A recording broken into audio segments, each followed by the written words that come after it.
A boy begged her to take his brother. Her decision changed everything. The autumn breeze swirled through Fairview town, tossing golden leaves into little dances along the stone sidewalks. A heavy gray sky hung overhead, making everything feel quiet and a bit sad. Emily Harper pulled her scarf tighter around her neck and hurried along.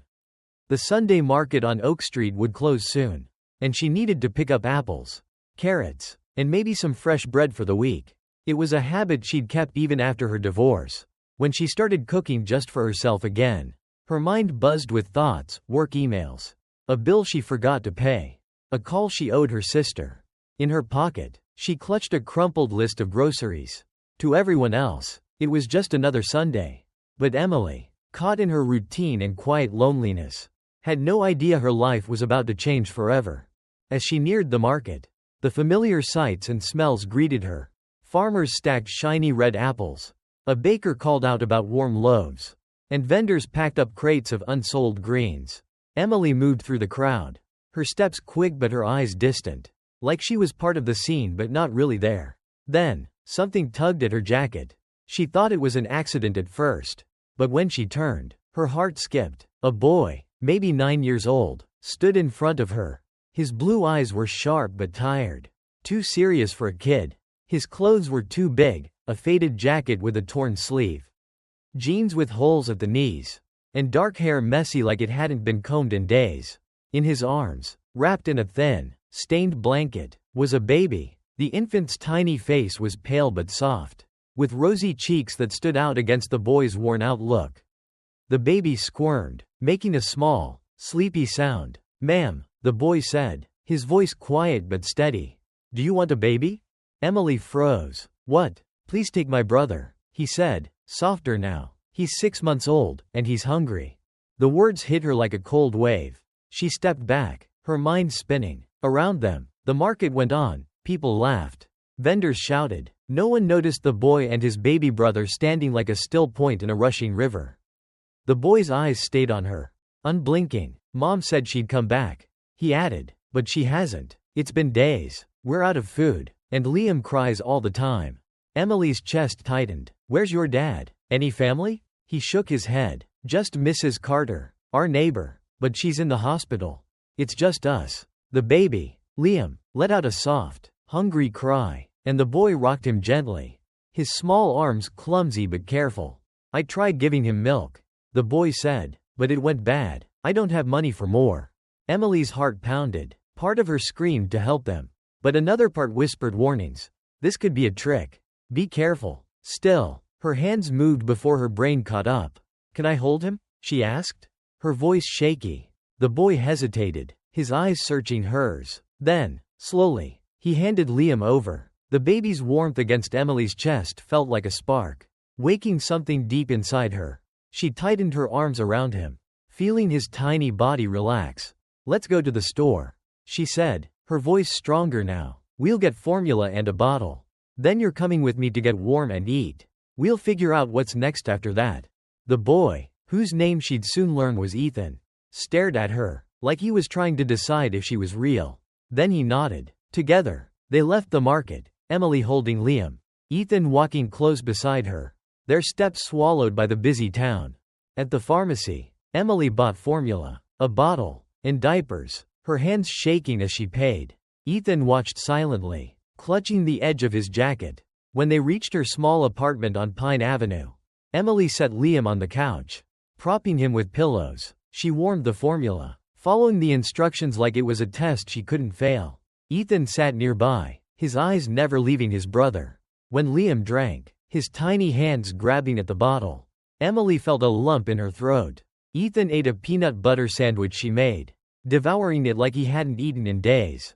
"Ethan," she said gently, "can you tell me more? About your mom? Where you live?" He looked down, picking at his sleeve. "Mom's at our apartment. She leaves a lot, says she's working, but I don't know. She didn't come back this time. We live on Willow Street, 3rd floor." Emily nodded, her mind racing. "Okay, we'll check on her, but you and Liam are staying here tonight. It's warm, and you're safe." Ethan's shoulders relaxed a little, but his eyes stayed guarded. That night, Emily made a bed for Ethan on the couch and set up a makeshift crib for Liam using a padded laundry basket. As the boys slept, she sat by the window, staring at the streetlights. She'd always wanted to be a mom, but doctors had told her it wasn't possible. Her marriage fell apart after that, leaving her alone. Now, 2 kids had appeared in her life, not by birth but by chance. She didn't know what to do next, but she knew she couldn't walk away. The next morning, after feeding Liam and giving Ethan cereal, Emily took them to their apartment. Ethan led the way, pointing to a rundown building that smelled of damp wood and smoke. Trash littered the stairwell, and broken bottles crunched under their shoes. At apartment 3C, Ethan paused. She might be home, he whispered, his voice small. Emily held Liam close and nodded. Let's see. The door was slightly open. Emily pushed it, and the sight inside made her stomach twist. The hallway was dark, cluttered with empty cans, dirty clothes, and crumpled papers. The air was thick, like no one had opened a window in weeks. Mom? Ethan called, his voice trembling. A rough cough came from the kitchen. Where the hell you been? Ethan? Emily stepped forward, her eyes landing on a woman slumped in a chair. Sarah Thompson looked worn out, her hair greasy and tangled, her eyes red and unfocused. She glared at Emily, then at Liam in her arms. Who are you? She snapped, trying to stand but swaying. Grabbing the table. I found your boys at the market, Emily said, keeping her voice steady. They were alone, hungry. Sarah snorted, waving a hand. So, you some do-gooder now? Emily's eyes scanned the room, dirty dishes piled in the sink. A bottle with sour milk. Cigarette butts floating in a glass. It was a mess. A place no child should live. Then Sarah said something that made Emily's blood run cold. You like that baby? She said, pointing at Liam. Take him. $200. He's yours. Ethan flinched. Emily gasped. What did you just say?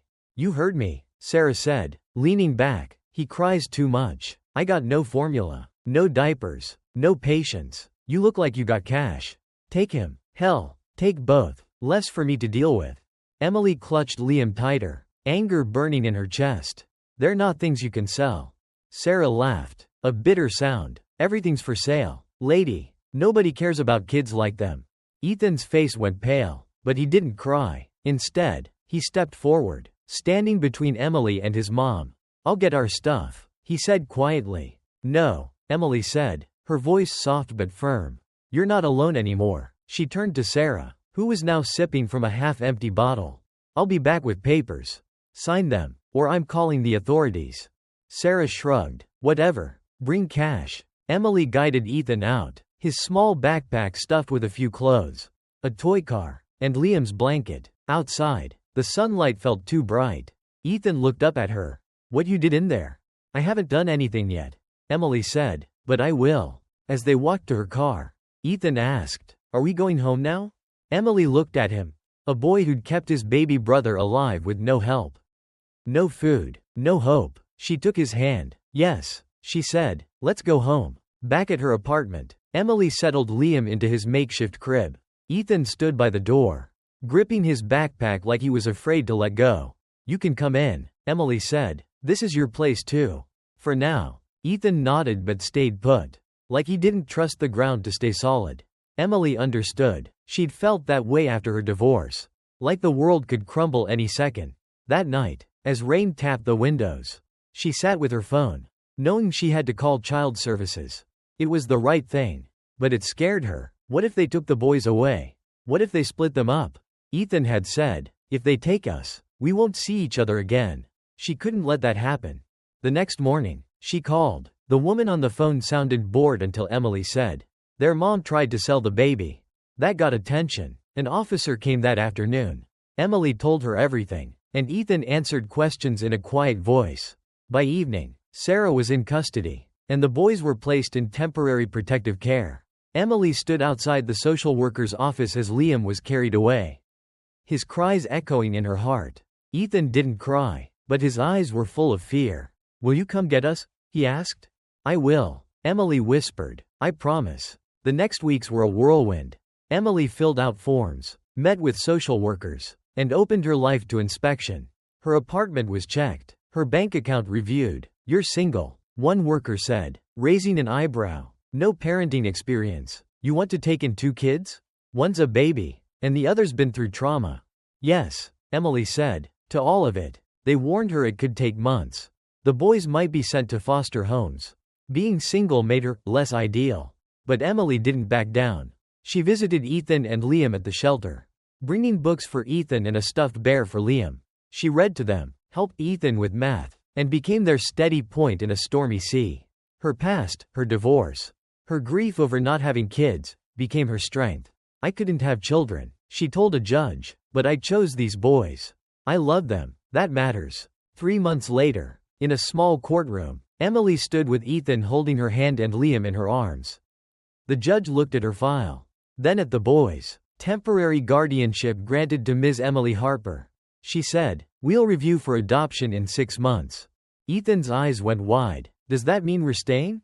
Emily couldn't speak. She nodded, tears blurring her vision. Ethan hugged her, his first real hug, and something in her heart clicked into place.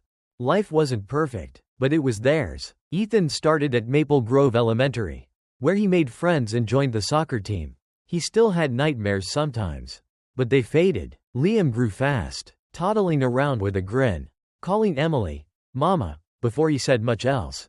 Emily worked late, writing articles and starting a small business sewing stuffed animals. Every penny counted, but every morning, she woke to Ethan's chatter and Liam's giggles. And it was worth it. On Christmas, 3 stockings hung by the window, one for each of them. Emily looked at them and felt full, like her heart had found its missing pieces. A year later, in the same courtroom, she adopted Ethan and Liam officially. Ethan wore a tie and grinned ear to ear. Liam waved at everyone, clutching his bear. Outside, Emily took a photo of the 3 of them, their shadows close under the sun. She posted it online with a caption, "We found each other on the hardest day. Now every day shines a little brighter. We're a family." 2 years passed, and their life bloomed. Emily's apartment was alive with color. Ethan's drawings on the walls. Liam's toys scattered across the floor. Her business, called Little Joys, grew. She sold handmade toys online and taught sewing classes, hiring other single moms to help. Ethan, now 11, was a star in science class, always helping his classmates. Liam, almost 3, followed Ethan everywhere, calling him Efan and giggling at everything. One snowy evening, Emily cooked dinner while Ethan helped Liam stack blocks at the table. "Cat," Ethan said. "What's that?" "Cat," Liam shouted, clapping. "Smart kid." Ethan laughed. Emily watched them, her heart swelling. They weren't just surviving anymore. They were living, laughing, growing. She'd been alone once, cooking for one, her dreams tucked away. Now, her home was full, not just with noise but with love. Ethan looked up. "Mama, is dinner ready?" "Almost," she said, smiling. "You two set the table." As they ate, snow falling outside, Emily knew this was her family, not by blood, but by choice, by courage, by love. And that was enough.